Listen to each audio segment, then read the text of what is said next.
Le lendemain, il y a déjà 1000 personnes. Dis-moi, ce cours, tu ne mets pas la semaine prochaine, hein, si Dieu veut, sur YouTube. Si c'est possible. Boker Tov. Hashem Hashem, Naaseh Ben Atzliach. Aujourd'hui, on a dit le combien 25 du mois de Sivan et le 12 du mois de juin. Si vous voulez qu'il soit ce matin, Vendredi. avant Shabbat, il faut que vous fassiez un cours d'un quart d'heure. D'accord, on dédiera ce shiur Bezrat Hashem pour la Hatzlacha de Mazal Bat Daniel, Refouach Shlema de Eliaou Ben Myriam, sans oublier bien entendu Talia Bat Efrat Myriam. Et on remerciera Shlomo Ben Aziza Bezrat Hashem, on remerciera grandement Shushan Olivier Bezrat Hashem, Jérémy Sanchez, Jean-Marc, je ne sais pas qui c'est exactement, Sophie Logelman, Marine Grom, Chantal Nakash, Bezrat Hashem, Alice Kossoni. Et tous ceux qui nous soutiennent, Bezrat Hashem, sans oublier Franck Berry, Jacques Habitan, Bezrat Hashem, et mon ami Jacques Serror, à qui on souhaite un grand Mazel Tov pour la Bamza de son fils, Bezrat Hashem, El Kol Am Israël, et tous ceux qui nous soutiennent, Skul Mizvot ou Maasim Tovin. Esther Bat Rachel. Ouda Ben Eliaou. Et voilà, et on a fini le cours. Right. Aujourd'hui, on étudie, d'un moment, on devait avoir Rabbeinu, mais il est déjà très tard. Donc, on va commencer, parce que vous avez eu du mal à vous asseoir, en parlant un petit peu de la paracha de la semaine, avec son sujet le plus actuel, on pourrait dire, les Meraglim. Bezrat Hashem, Niftar, Venir Ebe Yachad. On verra un petit peu ensemble ce que nous livre les Chachamim sur cette paracha si riche et tellement d'actualité.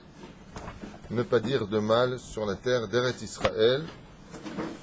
Et une situation un peu bizarre, je vous avoue, parce que vous verrez que les Chachamim disent que la raison pour laquelle, vous le savez, on en avait déjà d'abord parlé dans d'autres shiurim, hein, ça fait plus de 7 ans qu'on revient sur cette paracha ensemble, je faisais ça déjà aussi avant, mais les Chachamim nous disent que l'une des raisons essentielles pour lesquelles Moshe Rabbeinu a envoyé les enfants d'Israël, Veyaturo et Haaretz, c'était pour que les enfants d'Israël se rendent compte, par le fait du bien-être de Eretz Israël, de dire combien on a de la chance de vivre en Israël, et le contraire en est ressorti. La deuxième chose, c'est qu'il est difficile d'admettre que des rabbanim d'un niveau aussi élevé que les Meraglim, qui sont tous chefs du Sanhédrin, puissent tomber dans la Avera la plus difficile des Averot. Comment tu peux parler de mal dans un contexte pareil? Car vous savez que Dieu, il y a 3 choses qu'il a choisies pour lui personnellement. Il y a 3 choses. La Torah est une chose qu'il a choisie, c'est pour lui. V'asher natanu et Torato. Donc la Torah, ça comprend les mitzvot, bien entendu.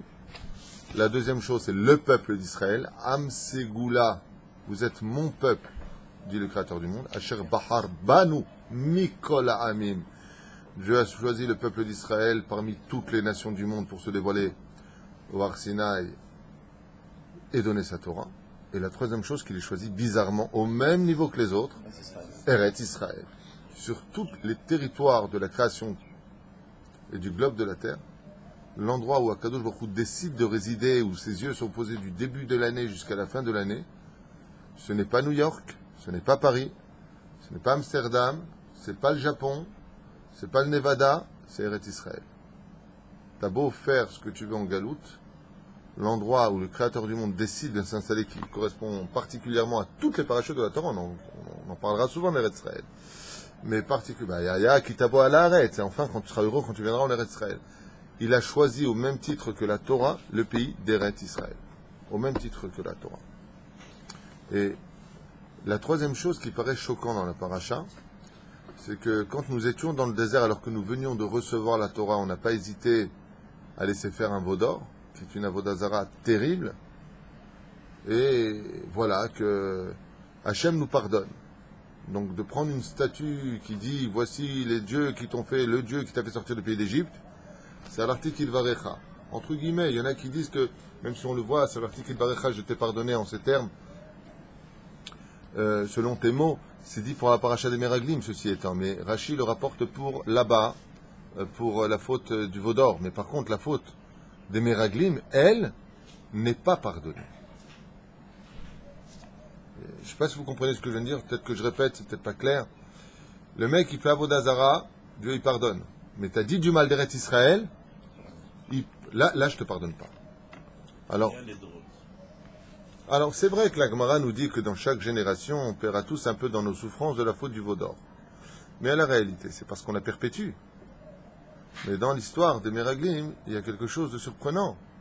De qui plus est, pour la faute du veau d'or, ce sont les Lévi'im qui ont décimé 3000 avec leurs épées des participants de la faute du veau d'or. Tandis que ici, la faute est si grave que c'est Dieu lui-même qui vient les frapper. Et d'une mort horrible.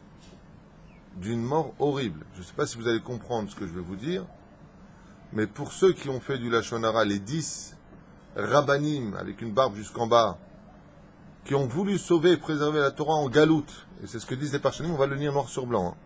Les Chachamim nous disent qu'il était plus facile pour eux d'étudier la Torah dans les nuages, dans le désert, beaucoup plus facile de l'étudier là-bas, que de venir en Eretz Israël, commencer à faire la guerre, les enfants ils vont commencer à construire des maisons. La Torah avant tout, hein. C'est la raison des Meraglim selon les sages, pas moi. Plus que cela encore. Aux sages de nous dire pourquoi est-ce que Moshe Rabbeinu il a pris que pour Yoshua Binoun qui va rajouter la lettre Yud. On reviendra sur ce sujet de façon décortiquée, l'Ineder. Parce que étant donné que Eldad ou Medad ont dit Moshe Met ou Yoshua Machnis, alors il était évident qu'il fallait maintenant soutenir Yoshua qui ne voulait pas perdre son maître Moshe Rabbeinu. Et on sait que pour étudier la Torah, on a le droit de quitter Eretz Israël pour rejoindre son maître en Galoute, comme en Babylonie. Comme c'est passé que même si les Amoréens racontent qu'ils sont partis, puis ils ont sauté à l'eau, ils sont venus sur le rivage, et puis ils ont s'embrassé, on l'a lu hier soir dans le livre Sefer Haridim. Ils sont revenus.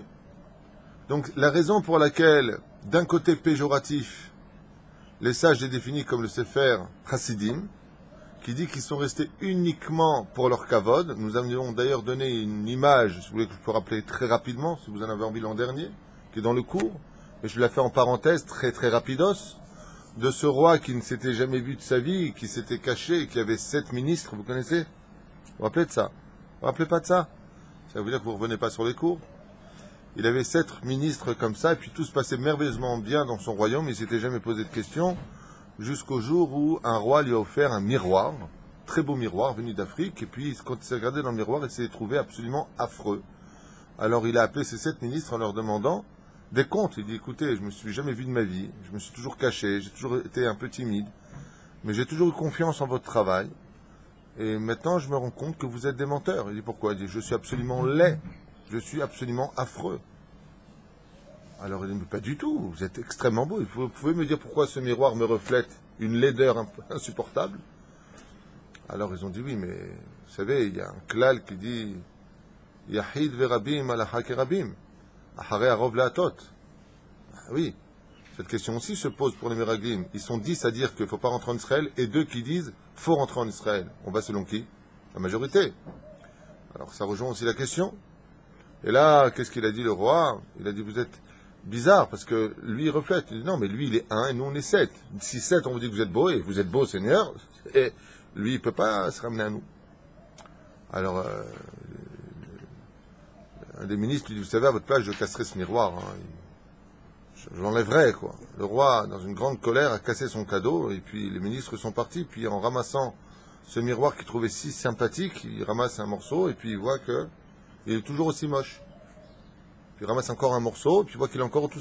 Au bout du 100e morceau, il voit que c'est toujours le même reflet. Alors il n'est pas très très content, puis il dit, tiens, mais il y a un problème maintenant. Chut, revenez. Il dit, qu'est-ce qu'il y a? Si vous êtes 7, il y en a 100. Et comment on fait maintenant? C'est une image qu'a donnée le Rav Yonah Metzger, sur la paracha de la semaine, le grand rabbin d'Israël, l'ancien grand rabbin d'Israël. Et alors le ministre de la Justice dit, oui, mais attendez. Écoutez, sire, il y a un problème de poids quand même. C'est que ce miroir, il n'a pas d'âme, il n'a pas d'oreille, il n'a pas de yeux, il n'a pas de foi, il n'a pas de cœur, il n'a pas de sentiments, il n'a pas de larmes. On ne peut pas tenir compte de quelque chose qui est inerte, de quelque chose qui est mort. Par contre, nous avons un cœur, nous avons des yeux, nous avons des sentiments, nous avons de l'intelligence, nous avons un cerveau. Si nous, on vous dit que vous êtes beau, c'est parce qu'on a tous les moyens de pouvoir le définir. Alors le roi, il les a attrapés là, il les a pendus les 7. Il a dit, à cause de ça, je vais vous prendre. Il dit, ce miroir-là, comme il n'a rien du tout, il n'a aucun intérêt de mentir. Mais vous, qui avez des sentiments, qui avez un cerveau, vous savez où vous trouvez. Vous êtes les ministres, vous recevez de l'argent grâce à Dieu, c'est normal. On vous donne du respect. Vous êtes les grands en galoute. Comme ça que dit les Chachamim, c'est, je rappelle, un enseignement du grand rabbin d'Israël, le rabbin Metzger. Il dit pourquoi ils sont restés là-bas? Pour le kavod, et pour l'argent, et pour les titres. Alors dans ce cas-là, la halakha, elle dit כשבן אדם נגוע בדבר, לא הולכים לפי הרוב להטות. Les Chachamim nous disent que quand il y a des intérêts pour une décision, quand on nous demande notre avis, on ne va pas selon la majorité s'il y a eu un intérêt pour les gens qui étaient la majorité. Donc là, on voit que les 10 avaient une priorité. Oui, c'était de garder tout cela. Alors pourquoi Bémet renforcer le nom de Moshe Rabbeinu, de Yoshua ben Nun? Parce que Yoshua ben Nun ne voulait pas perdre son maître. Il était évident qu'il se serait laissé avoir par le plan en disant, mais attends, si tu n'es pas avec nous, alors Moshe il meurt, puisque c'est toi qui dois nous rentrer, donc tu veux que Moshe il meure. Ça veut dire que le fait que Yoshua ben Nun accepte de dire la vérité, eh bien, d'une certaine façon, condamner la mort immédiate de Moshe Rabbeinu. Est-ce que Yoshua pouvait tuer son rab? C'est impossible. C'est pour ça qu'il n'y a pas marqué de peur que tu tombes Bechet Ameraglim et là Be'atzat Ameraglim. Il y a d'autres questions qui pourraient être encore plus violentes sur le libre arbitre. Si tu rajoutes une lettre au nom de Yoshua ben Nun, comme quoi vous voyez que le cours sur les prénoms que nous avons fait, un prénom pour une destinée, sont d'actualité, puisque on voit que Oshia ben Nun est un nom qui se laisse influencer par les autres, mais si tu rajoutes un Yudi Yehoshua, il ne se laisse pas influencer par les autres. Vous voyez combien le nom est important. Voilà. Eh bien, Moshe Rabbeinu lui rajoute une lettre. Mais pour quelle raison, disent les sages, avant qu'il parte, de peur qu'il tombe dans le mauvais conseil des 10 autres. Problème. Alors pourquoi tu les as envoyés? Toutes ces chélotes-là, on va essayer de les développer petit à petit. Mais d'abord et avant tout, comprendre que cette histoire se répète d'année en année et que malheureusement, on peut se retrouver face à des gens qui vont réagir avec de bonnes intentions, certes, qui font un travail extraordinaire de ramener le peuple juif à la Torah, mais qui oublient un détail essentiel qu'on a vu hier dans l'étude, hier soir, puisque tu étais là, Stéphane, c'est que le salaire de la Torah, c'est quoi? Le salaire de la Torah? De monter en Israël. Moshe met Yehoshua machnis. Et les Chachamim nous disent celui qui finit une mitzvah, Bédiouk, celui qui finit une mitzvah prend toute la mitzvah. Ça veut dire que toute la mitzvah du désert et de tout ce qui s'est constitué là-bas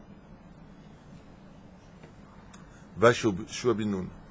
C'est pour cela que les gens doivent comprendre une chose essentielle. Et j'aimerais vraiment que vous ouvriez grandement vos oreilles, même si ça a déjà été dit l'an dernier ou l'an d'avant, je ne m'en souviens pas. Il y a ce que l'on appelle le Tanakh. Le Tanakh, c'est la Bible en français. Il faut comprendre que la Torah ne s'arrête pas aux 5 livres. Parce que quand vous avez fini le livre de Devarim, le Pentateuch, vous avez un livre qui continue ce livre. Il s'appelle le livre de Yoshua ben Nun. Nos prières, nos haftarot sont basées selon les prophètes. La Torah est la tête, et il y a le corps. Tout comme un corps ne pourrait pas agir de façon convenante sans sa tête, c'est-à-dire que l'histoire d'Israël qui se défile dans le Nach, Torah, Nevi'im, Ketuvim. Nach, c'est Nevi'im et Ketuvim, les prophètes et les hagiographes.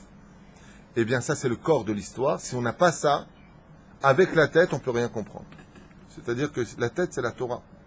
Mais une tête qui n'a pas de corps reste morte aussi. Demandez à Daesh.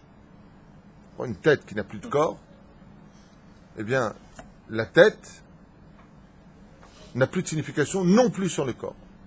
Ce que je veux vous faire comprendre, c'est que toute la Torah, les 5 livres de la Torah, n'ont pas d'une signification s'il n'y a pas la suite de la Torah.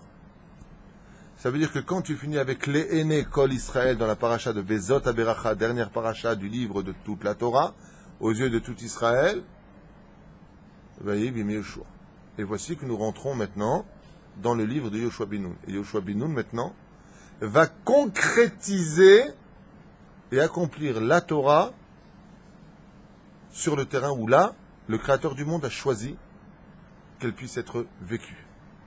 N'oubliez pas, la Torah ne s'arrête pas aux 5 livres de la Torah. Il y a une suite. Et cette suite-là, on n'a pas le droit de l'ignorer. Ne l'oubliez pas. Ken. Ce qui est compliqué, c'est que d'un côté, dans le cas d'autres, on dit que c'est des rabbins. Donc celui qui c'est son rabbin, c'est personne. Chez les Aéries, c'est forcément les rabbins de quelqu'un, mais aussi, il ne faut pas rentrer. Si ton rave te dit mange du porc, tu manges? Non, mais là, Slicha, je t'ai posé une question, réponds-moi.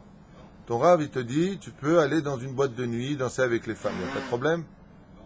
Top, c'est qu'apparemment, tu vois que le Créateur du monde, certains rabbanim, ici, dans la paracha, on parle bien de rabbanim rabotai, et ça ne veut pas dire que tous les rabbanim sont mauvais, bien au contraire, les rabbanim ont un yetzerara beaucoup plus grand que les gens normaux. Les rabbanim font un travail certainement Besséder Gamour, mais en attendant, l'histoire se répète, où c'est d'Afka, le monde de la Torah, qui,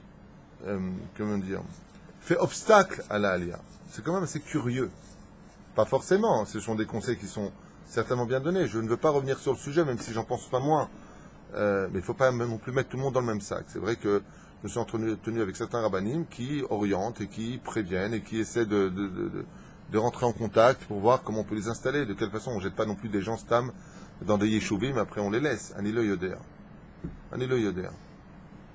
J'en profite d'ailleurs pour remercier à cette occasion, comment il s'appelle, Shalom Vach, qui fait un travail extraordinaire d'aller chercher des juifs, de leur proposer des situations qui pourraient leur permettre de venir en Israël selon leurs moyens. Et bien entendu, après, c'est à eux de rouler. Après le Youpala, il faut commencer à faire ses premiers pas, c'est sûr. Voilà. Donc, faites attention à cela, car les sages nous mettent en garde en disant que les chefs du Sanhédrin, eh bien, ont vu leur intérêt dans cette histoire et savaient qu'en rentrant en Eretz Israël, eh bien, ils ne seraient plus chefs du Sanhédrin, qu'ils devraient retrousser les manches et, bien entendu, retrouver un côté un peu trop ordinaire, où ici, il n'y a pas « Monsieur le grand rabbin ». Ici, ça n'existe pas. Vous avez déjà entendu ça? Moi, ça fait 30 ans que je suis en Israël. J'ai jamais entendu « Monsieur le grand rabbin est appelé ». Grand rabbin, Baruch Hashem. Ici, il y a beaucoup de grands rabbanim. Baruch Hu ou Baruch Shemu. Il y a même des petits rabbins chez nous. Alors, ils disent comme ça. Qu'est-ce que tu veux? Tout ça se passe après la Torah. Tout ça se passe après Matan Torah. Oui. De dévoilement, Oui, j'ai dit oui. Alors qu'ils ne savaient pas qu'il y avait une mitzvah de Ils le font au nom de la Torah, mais la Torah vous dit deux. C'est ça le Yetzerara. C'est ça le Yetzerara. Il y a ceux qui vivront la Torah toute leur vie comme un embryon dans le ventre de sa mère. La galoute, j'en avais déjà parlé, ça m'ennuie de revenir sur le même cours. Qu'est-ce que... Adam, tu poses une question, laisse-moi au moins l'obligeance de pouvoir te répondre. Qu'est-ce que fait un embryon dans le ventre de sa mère? Selon la Torah, qu'est-ce qu'il fait? Il étudie la Torah. C'est-à-dire, avec l'ange Gabriel, avec une bougie allumée au-dessus. Est-ce qu'il peut l'accomplir? Non. Est-ce qu'il est dépendant de sa mère? Oui. Ouais. Quand on est en galoute, on a une atava. Pourquoi est-ce que la galoute est plus facile à vivre, entre guillemets, que Eretz Israël? Parce que la galoute, c'est comme si tu retournais dans le ventre de ta mère. Donc tu as le cordon ombilical, le RMI, le CFA, le RFA, le Falabous qu'ils ont là-bas, peu importe. Et d'ailleurs, tous les juifs te le disent, ouais, mais en France, on peut toujours mieux s'en sortir. Qu'est-ce qu'il y a? La FIFA, les CERFA, il y a tout. La reine, c'est vrai, pourquoi est-ce que...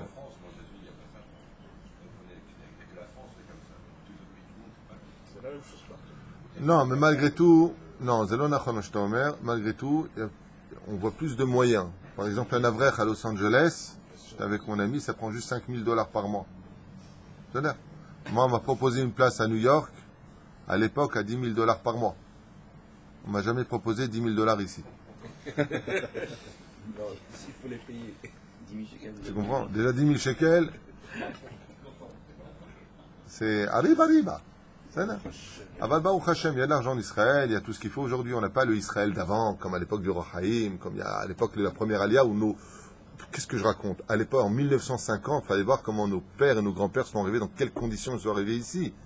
Ils vivaient dans des tôles, ils creusaient des trous dans les champs, ils allaient faire... le toilette, c'était des trous dans les champs, il fallait des tickets pour manger, et puis plus que ça encore.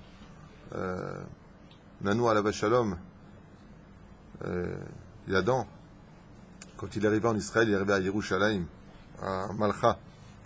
Et la première des choses qu'ils ont fait, tu faisais pas ce que tu veux. Quand tu étais Sfarad, au Kamamdina, on te mettait dans les camions et on t'emmenait casser du caillou à Tel Aviv. Et il en a même perdu la vue. C'était très dur. Aujourd'hui, grâce à Dieu, on arrive dans les plus bels aéroports du monde. Avion Elal. Ouais. Ou Erkia, on te sert un sandwich. Tu arrives tranquille, tu descends, tu as la Manche qui est là, tu rentres dans cette espèce de tunnel. Tu regardes comme ça autour de toi tellement c'est beau. Tu as le Mazgan. T'envoie de l'air pur. Tu n'as même plus besoin de faire la queue. Tu mets ta main, tac, tu passes. Ça s'ouvre. Tu vas au duty free, il te dit bonjour, viens récupérer ce que tu m'as donné. En 2 secondes, tu récupères tes valises, tu sors dehors. Et qui c'est qui t'attend? La douane. Tout est cool. C'est pourquoi cette bouteille de whisky, c'est pour la bar mitzvah de mon fils. Il n'y a que de la teuf en Israël. Baruch Hashem. Brit Milot, bar mitzvot, mariage. Et les dragées, c'est quoi? Et la demprot. Parce que je fais Shabbat Hatan, tu comprends? Lo haser kloum en Israël. On a tout ce qu'il faut, grâce à Dieu. Hier, j'étais à Tedvav avec mon ami Fitoussi. Tu vois de loin, Baruch Hashem, les appartements, les rues comme elles sont belles. On a un très beau pays. Très beau pays. Et si c'est dur ici, c'est dur aussi en Galoute aujourd'hui. C'est là. Pourquoi il y a une telle alia aujourd'hui? Parce qu'il y a un manque de sécurité, il y a moins d'argent à faire en France. Donc les gens se dirigent vers ici. Donc ça veut dire quoi? Que les gens recherchent le bien-être. Et l'argent, c'est légitime, je ne juge pas. Mais ce qui est émet, est émet. On va pas jouer sur la souris. Vous voulez pas étudier aujourd'hui? Parce que là, j'ai l'impression de me répéter d'année en année, donc peut-être qu'on évolue. Hein, Mordechai? Hein? C'est bien, tu es d'accord? Alors sache une chose, même si tu l'étais pas, moi je reste... Voilà. Alors, Shelach lecha anashim veyaturu et Eretz Kenaan, ils se doivent d'aller visiter Eretz Israël, Sheretz Niknet be'ardut. Pourquoi il est marqué Shelach lecha anashim veyaturu et Eretz Israël? N'oubliez pas là-bas que les initiales de, comme on dit ici, Shelach lecha anashim, Reshitivot, Shin, Lamed, Aleph. Et ça fait les lettres du mot Eshel. Et qu'est-ce que c'est Eshel? Achila, Shtia, Lena. Invite à manger, invite à boire, invite à dormir, ou alors Lévia, raccompagne-le. Il y a fait Meod, Hazak ou Baruch, c'est ce que je suis en train d'expliquer, si tu te calmes. Donc, Ma Kesher, Emet, Sodek, Shelach, Lecha, Anashim, Gematria, Reshitivot, Eshel. Eshel, c'est aussi un yaourt. Donc, on en fait quoi? Tout celui qui vit en Israël mange des yaourts. Et là, Ombrim Chazal, Shehu Achila Shnia Levaya, Shetzarich Adam Lekem Shlosh Tadvarim Alalu, Baorchim Be'eret Israël. Eret Israël a besoin, pour pouvoir te donner son côté caché, de la hardout. Invite, pas, on a vu quoi? Je te donne un exemple pour que tu comprennes. Pourquoi le temple a été détruit? Kamsa et Bar Kamsa, il ne l'a pas invité. Il ne l'a pas laissé boire, il ne l'a pas laissé manger, et il ne l'a pas raccompagné. Destruction du temple. Chachamim, ils disent, pourquoi est-ce qu'il a envoyé des méraglim? Pourquoi autant de méraglim? Et là, au sage de nous dire, dans le livre Orachama, bon, il y a d'autres parchanim que je ramène en même temps ici, parce que je ne veux pas ouvrir tous les livres, mais ils expliquent que, d'Afka en Eretz Israël, il faut vivre dans la hardout. Et qu'est-ce qui est symbolique de la hardout quand on s'invite les uns les autres? Tu as le mariage, qui date chez Israël, viens, mange, je te raccompagne. Quand on est capable de faire la hardout, pourquoi est-ce que Abraham a été le leader de l'unicité en Israël, et partout où il allait ramener les gens sous les ailes de la Shekhinah, par le biais de la Shtiya, par le fait de boire, de manger, et de les raccompagner. Ça ramène de la hardout. D'ailleurs, tu le vois, dès que quelqu'un est fâché, tu viens à son mariage? Non, pas du tout, je ne veux même pas le voir. Il faut que là, c'est ce qu'ils disent, Shelach lecha anashim. Si tu veux qu'Eret Israël se montre sous un angle parfait, il faut qu'il y ait de la hardout. Et d'où est-ce que tu apprends ça? Du mot échelle. Échelle, c'est synonyme de hardout. C'est-à-dire, comme a fait Abraham qui a planté sa tente, qui s'appelle Échelle Abraham, il a fait 4 entrées pour que toute personne qui vient de 4 horizons différents, de 4 politiques différentes, d'esprit, puisse venir à la même table et soit capable de discuter, comme on l'avait vu à l'époque avec Richard Cœur de Lion, qui avait fait justement la table ronde. C'est quoi la table ronde? C'est-à-dire que tu as le droit de penser ce que tu veux, mais viens à une table manger et boire, une table ronde veut dire qu'on est tous au même niveau. Ça parle de hardout. Et c'est ce qu'ils disent ici. Lama eshel shelach lecha anashim. Parce que, qu'est-ce qu'a voulu faire Moshe Rabbeinu? Il a voulu envoyer 12 méraglines qui vivent la hardout ensemble, soyez ensemble, pour déjà envoyer un bossem que la terre d'Israël s'apprête à les recevoir et renvoyer justement tous ces peuples qui vivaient en Israël. Et combien justement il y avait de peuples à cette époque en Israël? 7 peuples. Et combien de rois, s'il vous plaît? 31 rois. Regardez la division. Car Eretz Israël s'achète par la hardout. Il faut absolument qu'il y ait de l'unité. Il faut absolument qu'on s'aime en Eretz Israël, qu'on soit capable de s'inviter, de se respecter, de s'accompagner. Et là, Eretz Israël dévoilera quelque chose que nous ne connaissions pas encore. Et on l'avait déjà vu à l'époque de Omri, on l'a vu à l'époque de Achav, où c'était une époque extrêmement délicate vis-à-vis des mitzvot et de la Torah, du non-respect de la Torah. Et pourtant, on perdait aucune guerre, on n'avait presque pas de morts, tout le monde avait de l'oseille, tout le monde avait la santé. Pour une seule raison, nous dit la Gemara, il y avait de la hardout. On n'était pas dans la Torah, mais il y avait de la hardout. Alors imaginez si demain on est dans la Torah et il y a de la hardout. C'est là. Ça, c'est la première explication. Mais de l'autre côté, il y a marqué Sofitivot Chacham. De l'autre côté, si tu regardes les initiales, d'un côté, Shelach, Lecha Anashim, Eshel. Et de l'autre côté, c'est marqué Chacham, qui veut dire sage. Lama Chacham, Ve'aturo et Eretz Kenaan, et fiche Avira d'Eretz Israël, Markim et Adam. Comme c'est marqué dans la Gemara de Baba Batra, Betaf Kuf Nun Chet Amud Bet. Il y a marqué que la terre, il y a aussi marqué dans Ktubot, ceci, c'est que la terre d'Eretz Israël rend l'homme intelligent. C'est là. Et on le voit grâce à Dieu, Eretz Israël sort le plus de diplômes au monde. Nous sommes un des plus petits pays au monde, et au niveau des inventions, nous sommes les numéros 1. Au niveau des universités, Baruch Hashem, on n'a rien à apprendre de personne, à tel point que même les Coréens qui ont les meilleures écoles, Corée du Sud, font partie des meilleures écoles dans le monde, viennent apprendre en Israël. C'est quoi votre secret? Nous avons une potion magique en Israël, c'est que l'atmosphère en Eretz Israël rend l'homme intelligent. C'est comme l'autre, il a fait ça avec sa femme pendant 30 ans, il a divorcé d'elle, il dit mais pourquoi on est en Eretz Israël, tu divorces? Je suis devenu plus intelligent. Non, c'est une blague, hein,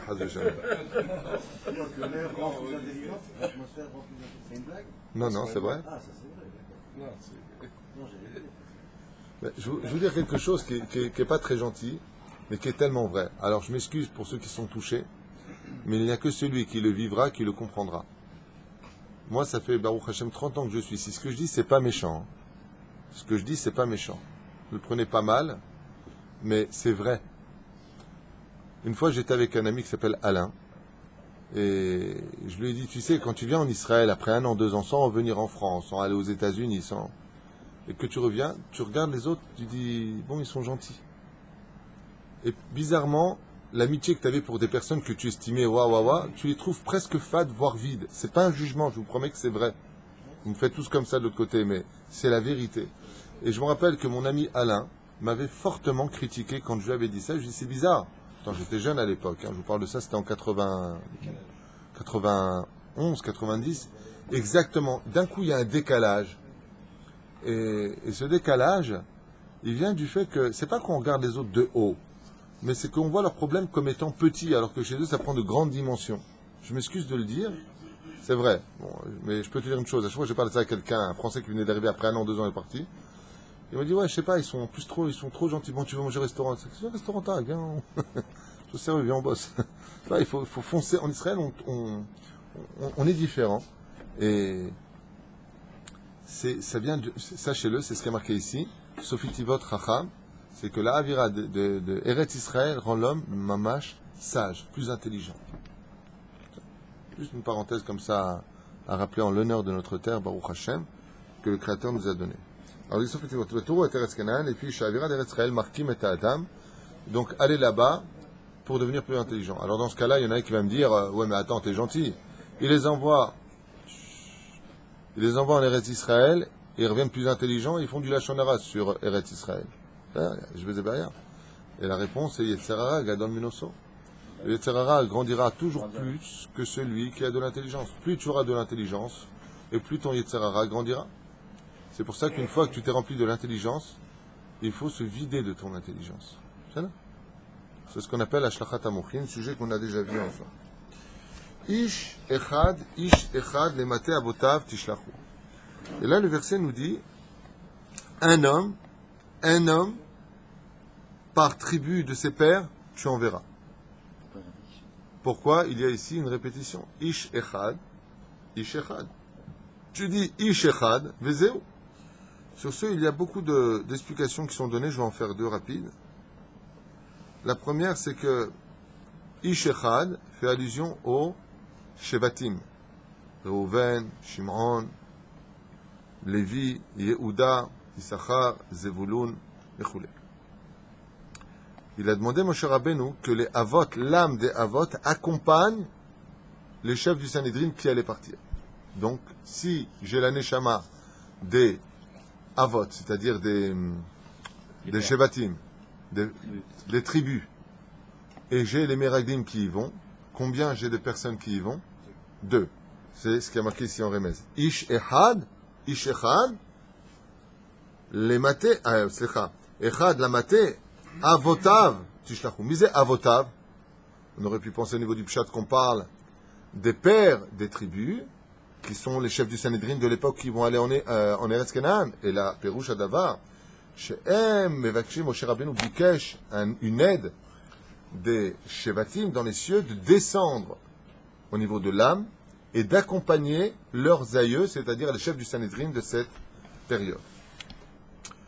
Le Ramesh Shamrou Chazal chez Nishmot Hashvatim Alchou Im Ameraglim. Deuxième explication, le Raka caché.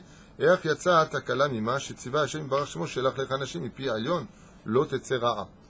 deuxième chose, il dit, mais comment se fait-il que le Créateur du monde a accepté en disant Moshe Rabbeinu, puisqu'il prend Moshe l'initiative de dire cela, renvoie-les. Donc avant de donner cette explication, une autre explication que je vous donne tout de suite, Mazé Ishechad. Il y en a qui disent, non, écoutez bien, c'est très mignon comme explication. Il y en a qui disent qu'en réalité, ce que voulait le Créateur du monde, c'est qu'il n'envoie que 2 Meraglim. Ishechad. Prends 2 qui soient dignes de représenter le tout. Et Zé m'explique pourquoi. Parce que 2 Meraglim, 2 espions pour aller visiter Eretz Israël, suffit pour un témoignage. Al-Shnaim, O Shlosha Edim Yakum Davar. Il suffisait d'avoir 2 témoins. Ishechad. Mais Moshe Yivin, Ishechad Mikol Shevet. Moshe, il a cru qu'il s'agissait de prendre une personne par tribu. Mais qui comprendra ce message? Yoshua Binoun qui enverra Pinchas et Kalev. Lui n'enverra que de Ishechad. D'où est-ce qu'il a su qu'il fallait qu'envoyer que 2? De ce verset-là. Ishechad. 2 qui représenteront le reste. Donc c'est la deuxième explication qu'on a ici. Très intéressant à comprendre. Maintenant, on avait dit, comment se fait-il qu'est sorti une takala, c'est-à-dire un problème d'un commandement divin, malgré tout, même si Moshe Rabbeinu, Shelach Lecha Anashim, Lecha, on sait que chaque fois qu'il y a le mot Lecha, ça veut dire vers toi, pour toi, c'est toujours dans ton intérêt. Les Tovatra, les Anatecha, c'est bien dans ton intérêt. Effectivement, pourquoi? Parce que Moshe Rabbeinu, le fait qu'il les a envoyés, il a profité du fait de vivre encore 40 ans. Au lieu de vivre 80 années, il a vécu 40 ans puisqu'ils vont tourner dans le désert. Comme je vous ai dit tout à l'heure, je n'avais pas fini ma phrase, c'est que pour les Meraglim, leurs langues sont allongées jusqu'au nombril, pénétrées à l'intérieur, grossies et explosées avec des vers, comme ça dit le Midrash, quelque chose d'horrible. Et pour tous les autres, eh bien, ils sont terrons vivants. Je ne sais pas si vous comprenez la punition. De quoi? Pour quelle faute? Parce qu'ils ont fait Diba Ra'a à l'Eretz Israël. Je répète, parce qu'apparemment c'est entendu, mais c'est pas vécu. Parce qu'ils ont dit du mal d'Eretz Israël. Si vous regardez bien le texte de la paracha de la semaine, qu'est-ce qu'ils ont fait? Diba Ra'a. C'est du Lashon Hara. Ils ont fait du Lashon Hara sur Israël. Alors c'est Diba Ra'a ou c'est Lashon Hara? Il y a eu les deux. La force de quelqu'un qui veut persuader, c'est de dire des vérités. Et ce qu'ils disent, si vous regardez bien le texte, là c'est la vérité. Il y a des géants, il y avait des géants. Ouais. Ils ont des chomotes, oui. Nous étions comme des sauterelles à leurs yeux, c'est vrai? Oui. Alors, qu'est-ce que tu veux? C'est toi qui nous as dit, va voir ce qu'il y a. On est des espions, on te dit ce qu'il y a. Si l'ennemi, ils sont 10 000 soldats, le mec, il dit, ils étaient 10, tu rends pas service. On te demande de donner un divoire, de rapporter un divoire, comment on dit divoire? Un rapport. Eh bien, fais ton rapport. Ils n'ont pas fait un rapport quand ils ont dit à Enoch et Enem. Ils ont dit, qui est fait, ça arrête, vélo, nuchalo. Donc, en d'autres termes, il est en train de dire que même Dieu ne peut rien contre eux. Ça, on ne leur a pas demandé, c'est là qu'est tout le problème. Et la deuxième chose, c'est qu'ils ont refusé la difficulté. Eretz Israël est un pays qui s'acquiert encore aujourd'hui un petit peu, beaucoup moins qu'avant par la difficulté, et ils ne l'ont pas accepté. Alors, Kadosh Baruch Hu se met en colère, vous allez voir la suite. C'est ça? L'autre, c'est donc ce que je vous ai dit tout à l'heure.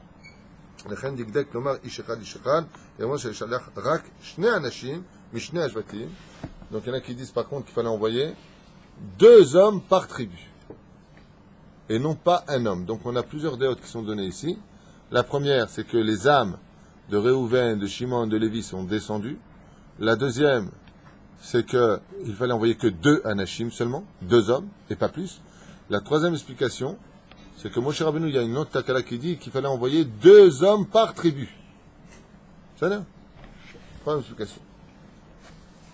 Ceci étant, vous avez remarqué que la Torah, bizarrement, sonne trompette pour chacune des tribus qui part, un petit peu en disant Kol HaKavod, voici le grand rabbin de telle tribu, ouh, Tzadik Yesod Olam, les trompettes, la darbouka, les violons.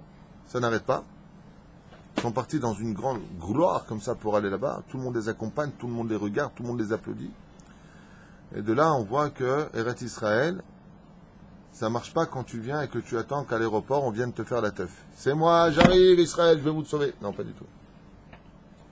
La Knissa de Yoshua bin Nun, l'entrée de Yoshua bin Nun, se fait par la plus grande discrétion, à tel point que leurs noms ne sont même pas donnés. Dans l'envoi de Moshe Rabbeinu, leurs noms sont donnés. Alors d'un côté, comment se fait-il qu'il y a marqué des gens, et après on dit d'eux qui sont Réchaïm? C'est parce qu'en réalité, il y avait dans leur nom leurs qualités et leurs défauts. Leur orgueil, mais aussi leurs qualités. Alors on va en faire 2, ça ne vous dérange pas, pour pouvoir avancer, même 3 si vous voulez. Le premier, c'est Shamoua ben Zachour. Shamoua ben Zachour, qui est cité dans la Torah.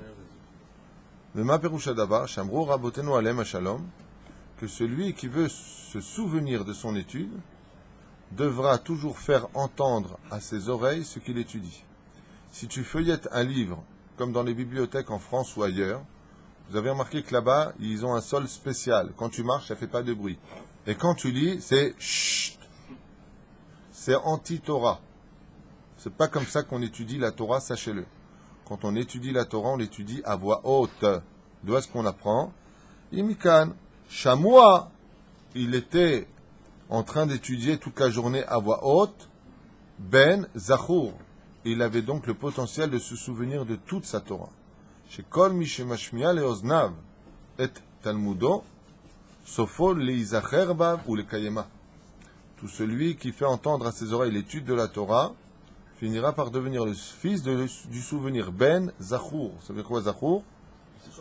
Celui qui se souvient. Le Shamoua Ben Zachour portait cette qualité en lui de celui qui savait étudier à voix haute. Comme dans les yeshivot, quand vous rentrez là-bas, on dirait un poulailler. Tout le monde hurle. Au début, quand tu t'assois que tu n'as pas l'habitude, mais j'y arriverai jamais, tu regardes les gens, il est là, pourquoi tu cries? Mais pourquoi tu cries? Hein? Et il tape sur la table en plus. Ouais. Et dès que tu te lances après un jour ou 2, c'est bizarre, hein? Vous avez déjà vu ça? C'est incroyable. Tu cries plus fort que l'autre, mais c'est fou, hein? Et l'autre vous avez déjà fait ça?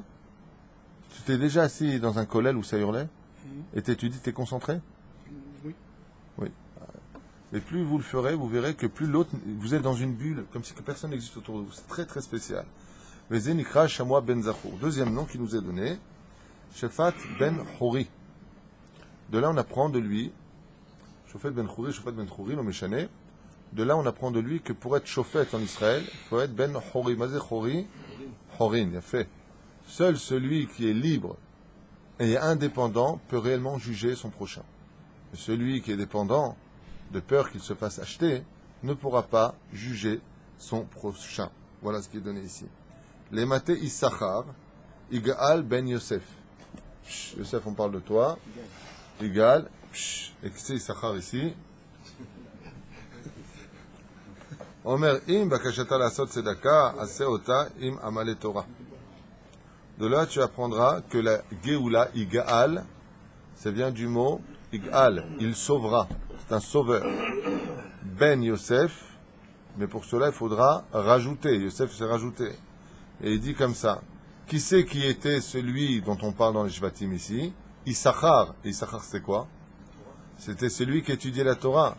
Au sage d'expliquer que celui qui veut amener la Géoula, Igal, Ben Yosef, rajoute dans ce que tu fais de soutenir des gens qui étudient la Torah. Issachar, Igal, Ben Yosef. Mikan lamdu chazal, et je vous le lis à voix haute. Im bikashta la asot behemet tzedaka pour la Géoula, parce qu'on sait que la Géoula aura lieu par le don de la tzedaka. Il dit, Oseota im amale Torah. Fais-le avec ceux qui étudient la Torah, comme Issachar. Vezeu shamar le mate Issachar. Sheosei mate mishenet le Issachar, qui devient un mate en hébreu, une tribu, mais c'est aussi un bâton. Alors si on revient, les mate Issachar, celui qui devient comme un bâton sur lequel Issachar pourra se reposer sur lui, Igal ben Yosef. Il amènera la Géoula du Mashiach ben Yosef. Par le biais de soutenir de la Torah, la personne, elle amène la Géoula dans le monde. Et donc, rendez compte à force de la Tzedaka. Tu soutiens un Avrer et tu sauves en même temps tous les Juifs. Parce que si le Mashiach il vient, tous les Juifs sont sauvés, si Dieu veut. Az Igal ben Yosef, Shavo a Géoula, Mikra Mashiach ben Yosef, et ce que je vous ai dit. Les matés Ephraim, Oshea bin Nun. Bin Nun, Nun c'était le père de Yoshua, vous le savez, Bin Nun.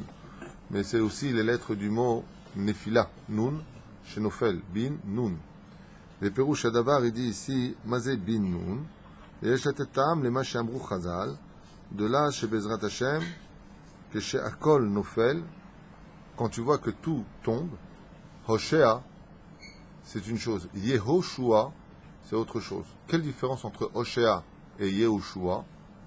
C'est que le nom Yud-Ke dans un nom, dans un prénom, est synonyme d'être une force pour sauver les gens.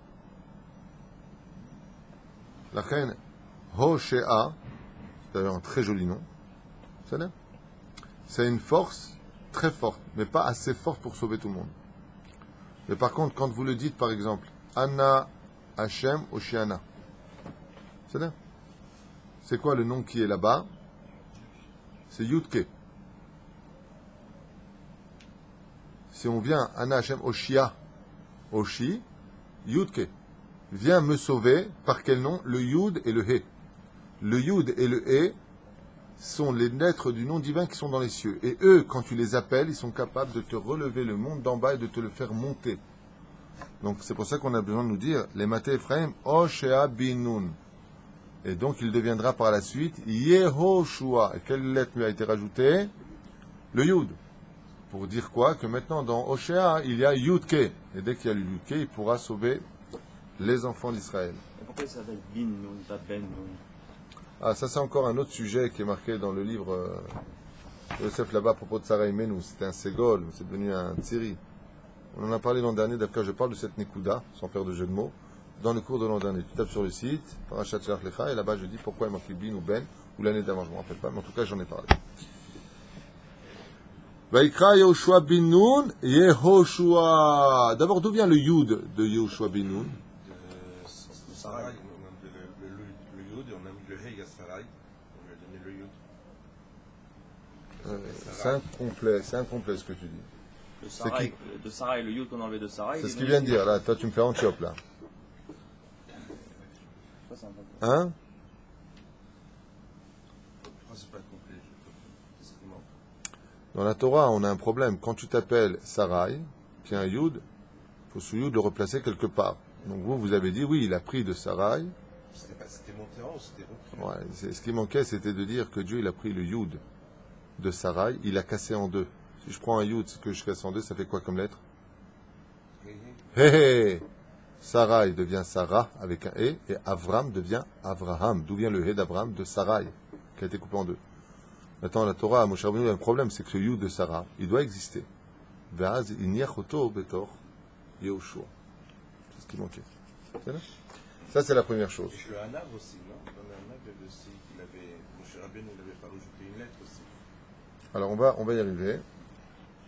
Il dit comme ça, Vaikra Yehoshua, Moshe et Yehoshua binu, Osha binu, Yehoshua. Pourquoi il l'a appelé comme ça? Le Teilim 149, dans le verset Dalet, nous dit Yif'ar anavim b'Yeshua. Le problème qu'on a, c'est qu'il faut, Bezrat Hashem, vous savez que, vous le savez d'ailleurs mieux que tout le monde aujourd'hui, je pense, Eretz Israël, elle a une force, c'est de te briser l'orgueil. Et moi, et moi, et moi. Tu arrives en Israël, et moi, et moi, et moi. Tu peux dire encore et moi, mais tu verras que le son, il va un peu descendre. Et moi, et... Et toi. Ouais. C'est là. Donc, Israël, pourquoi ça passe par Yoshua bin Nun? Parce qu'après Moshe, en une humilité, le number one, c'est Yoshua bin Nun. Yoshua bin Nun est quelqu'un de extrêmement humble. Extrêmement humble. Sinon, il n'aurait jamais pu être l'élève de Moshe Rabbeinu. C'est vrai que les élèves d'un Rav, soit en France, ici ou ailleurs, doivent être extrêmement anaves s'ils veulent retenir la Torah de leur Rav. Il faut se vider pour se... Et non pas, comme des fois tu es avec des gens, ils veulent... Rav, vous voulez m'apprendre la Torah? Tu dis deux mots, ils disent je suis pas d'accord. C'est époustouflant. Il y a des gens comme ça, des maîtres. Tu dis deux mots, ils disent ouais, ben moi je pense pas comme ça, tu comprends. Bizarroïde. Top, voilà. On va essayer d'avancer un petit peu. Et là, pourquoi il dit ça? Il dit Yif'ar anavim b'Yeshua, ma perusha davar, tevat Yehoshua otiot bi-Oshea, ratzon lomar b'yot shaya Oshea binun anav me'od, ilkach osif lo Moshe et yud liyot shmo Yehoshua. Pour relever cela, il lui a rajouté la lettre Yud pour ne pas qu'il soit humble au point de se laisser influencer par les autres. Ça, on le savait tous. Mais là où il y a quelque chose de plus intéressant, c'est la suite. Écoutez bien. Raoul il a simlev. Il serait bon de prêter attention. Madoua Shina Ametargem. Yonatan Ben Uziel, lui, il a changé quelque chose, comme c'est marqué là-haut, que le Tergum Yonatan, il a dit Chama Moshe. Qu'est-ce qu'il a dit? Et Apshat. Il a changé la formule du Pshat. Veitachen Alpima Shamru Chazal, chez la Tid Lavo, Triat Ametim, Tiye Al Seder Alphabeta. Effectivement, vous savez que la résurrection des morts aura lieu de façon alphabétique.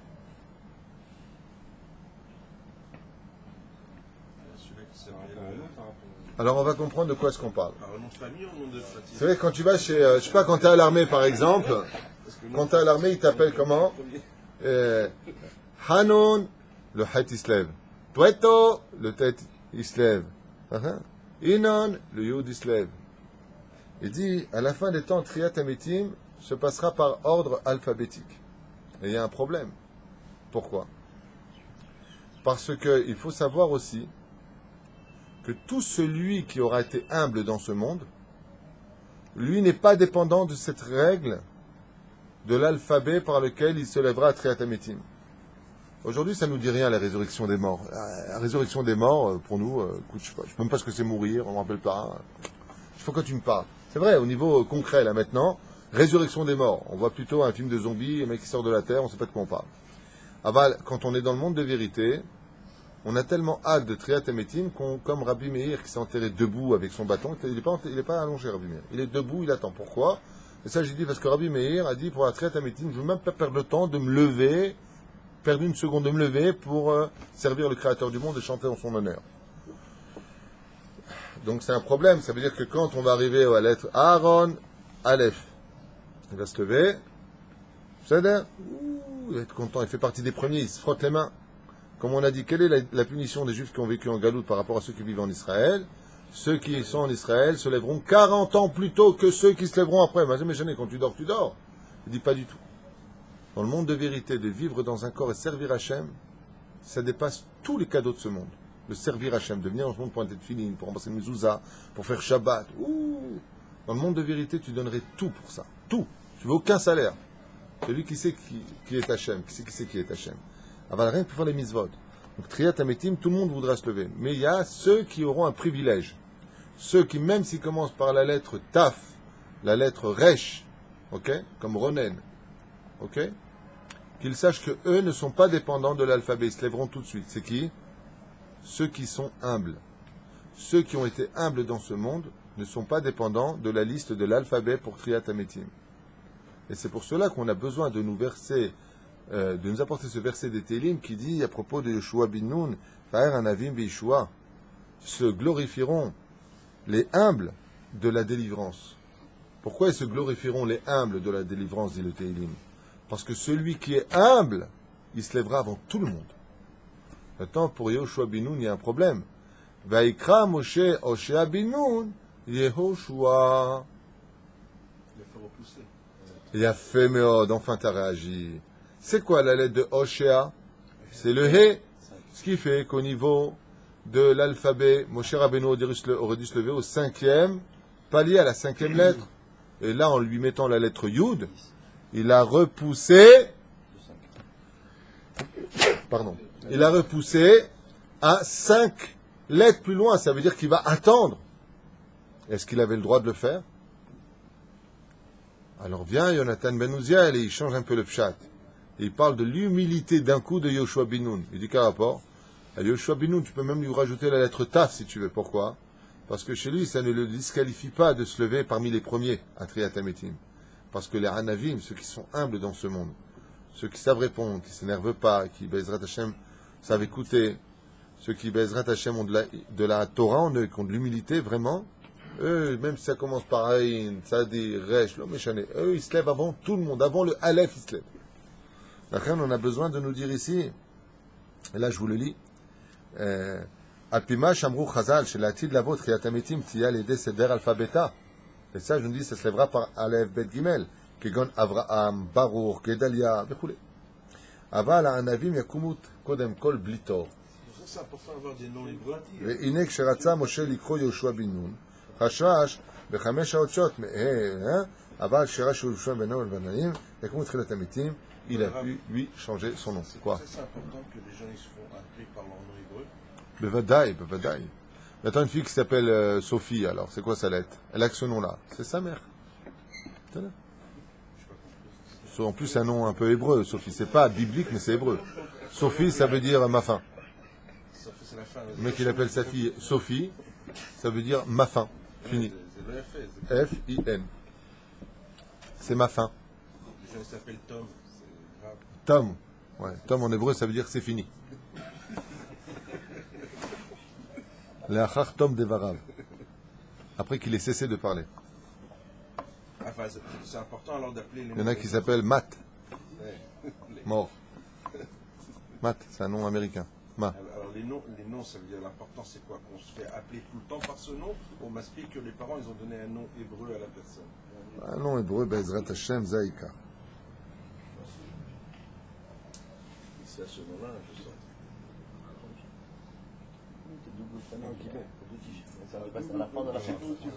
Ça consiste on a fait de J'ai un nom qui s'appelle Nissim. Encore une des raisons, avant de vous libérer, parce qu'il est 9h10, on n'a rien fait pour moi, et j'aurais voulu vraiment avancer, mais on a commencé un peu tard aujourd'hui, maintenant assez. Une des raisons, Bémet, pour laquelle Yehoshua bin Nun avait besoin d'être Mechouzak, pour lequel Moshe Rabbeinu a prié pour lui, au sage de dire que Yosef Hatzadik, l'aïeul de Yehoshua bin Nun, avait fait d'Ibara'a. Il avait fait du Lachon Hara sur ses frères, et Moshe Rabbeinu a eu peur que dans le sang de Yehoshua bin Nun, il y ait encore ce côté de faute, car vous savez que la faute des pères se passe de génération en génération par les chromosomes. Comme c'est marqué, pour Kedavon albot albanim, ve'al benebanim, al shilishim, ve'al rebeim. Donc on sait que les enfants, il faudra qu'ils fassent surtout attention aux fautes de leur père, de ne jamais les recommémorer, de peur de payer aussi pour eux, de peur de payer pour eux. Et Moshe Rabbeinu, il savait que Yosef Hatzadik, il avait eu un problème dans ce domaine. Et de l'autre côté, il voulait prier pour lui, ce qui n'était pas le cas de Yehuda. Yehuda, il n'a pas fait de la shonara sur son frère. Alors pour Kalev ben Yifouné, qui vient de la tribu de Yehuda, ou Loït Palel, Aval, pour lui, il a prié. Pour Moshe Dabar, qu'il avait déjà une sensibilité en lui de recevoir ce genre de choses. Al-Atzat, et non pas Al-Chet. Pourquoi? Parce que comme Yoshua Binoun est quelqu'un d'extrêmement humble, comme Rabbi Akiva la Shalom, Ma'avir al-Midotav. Rabbi Akiva, quand il disait, non, la halakha, elle est comme ça. Les deux, non, c'est comme ça. Qu'est-ce que tu dis, toi, Rabbi Akiva? Comme eux, ils ont dit. Il était Anav. Yoshua Binoun, il était Anav. Il a dit, mais ce qui me fait peur dans ta Anava, c'est que tu es tellement humble que tu vas accepter ce qu'ils vont dire par humilité. Donc, je suis obligé de te rentrer un petit peu d'orgueil, car la lettre Yud représente justement une petite lettre, mais qui est la première lettre du nom divin, Yud Kevavke, et qui relève tout le nom d'une personne. Le Yud est très important. Comme toutes les lettres d'ailleurs. Mais bon, sans m'attarder sur le sujet. La troisième chose, pourquoi Behemet, Yehoshua bin Nun et Kalev ben Yefouné sont les deux qui reviennent sans faire de la Shonara, c'est parce que les frères avaient vendu Yosef à Tzadik pour leur Lachonara. Et on a vu dans la paracha de Vaïgash Yehuda, ouais, vers Yosef. Il est parti Yehuda vers Yosef. Il dit pourquoi? Dafka Yehuda est parti vers eux. Il dit parce que dans les Meraglim, tous feront du Lachonara sauf Yosef et Kalev. Pourquoi est-ce qu'eux, ils l'ont vendu Yosef? Parce qu'ils disaient du Lachonara sur ses frères, entre guillemets. Et maintenant que les frères, ils ont fait du Lachonara et ils ont retenu tout le peuple d'Israël dans le désert durant 40 ans à mourir dans des morts affreuses, dans une mort affreuse, alors il est évident que le seul qui n'avait pas fait de Lachonara, c'était qui? C'était Yehuda. Yehuda, il peut dire Yosef, moi je t'ai vendu parce que tu as fait du Lachonara sur nous. C'est d'air. Mais toi, tu n'as rien à dire sur moi, parce que même à l'époque des Meraglim, tous mes frères feront du Lachonara, sauf moi, Kalev ben Yefouné. On a vu tout à l'heure que les âmes descendaient avec les Shvatim. C'est ça? Zaya Perouch Adavar.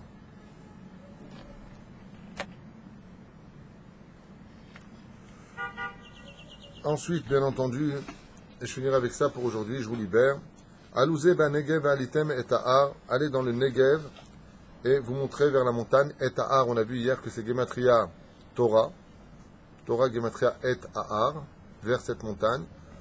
Au ça, j'expliquais que tout le but d'Eretz Israël, c'est de venir y accomplir les 613 mitzvot de la Torah et le respect par lequel nous devons gravir les choses. C'est pour ça qu'on avait vu que le Negev, comme le rappelle Rashi, dévoile les psolettes, c'est-à-dire les côtés les moins valorisants d'Eretz Israël, contrairement au nord. C'est vrai que le nord est particulièrement beau. De là, on apprend que celui qui veut venir en Eretz Israël pour acquérir la Torah, qui n'ait pas peur de se retrouver dans les psolettes, c'est-à-dire dans les choses dévalorisantes. N'aie pas peur, si tu veux de la Torah en Israël, de vivre dans un monde où tu es un peu dévalorisé, financièrement, là où tu te trouves. Mais de l'autre côté, sache que tu acquériras une vraie Torah, comme il le dit ici. Tout celui qui est capable non seulement de suffire du minimum en Eretz Israël, et qui ne rechercha pas à jouir de ce monde ici-bas, de la meilleure voiture et de tout ce qui s'ensuit, Iskel et quittera Shel Torah, Bémet, il sera digne d'apprendre la Torah. C'est pour ça qu'ils sont partis dans le Negev, puisque le Negev c'est le sud. Et comme il y a marqué dans la Gemara, Arotse Chochma Yadrim, celui qui veut de l'intelligence, qu'il aille dans le sud d'Israël. Vezéou. Demain, Bli Neder, on verra la suite pendant Shabbat Kodesh, des commentaires extraordinaires de ce livre qui renouvelle les Mochim. Alors bien entendu, Torah, Ve Israël, Ve Yachal, et le peuple d'Israël. On a vu hier une dernière parenthèse du livre Sefer Haredim, un très très très bon livre que je conseille vivement, qui parle d'ailleurs des mitzvot et des membres. Quel mitzvah correspond à quel membre, ce livre-là, puisque mon ami Gandous à Paris, alors que je remercie pour toutes les affiches qu'il fait et tout le travail extraordinaire qu'il fait les Shem Shamaim pour nous,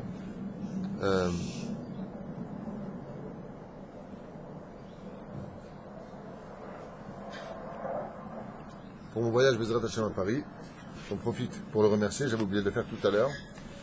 Et là, le livre nous dit comme ça, que, au nom de Rashbi Akadosh, Kar Piresh Rashbi Akadosh al Mikra, Shekatou Bedivra Yamim, Pechoule, Umi Keamecha Israël Goy Echad Ba'aretz, qu'il est impossible d'être un peuple d'Israël en dehors de la galoute, dit Rabbi Shimon Bar Yochai. Mais là, il le dit, comme on le dit tous les après-midi de Shabbat à Mincha, Umi Keamecha Israël, ou qui est comme ton peuple Israël, Goy Echad Ba'aretz. En galoute, on ne peut être que des communautés juives, mais en Eretz Israël, on est enfin un peuple. J'invite tous les juifs à rejoindre leur peuple. Ezrat Hashem. Son peuple. D'accord.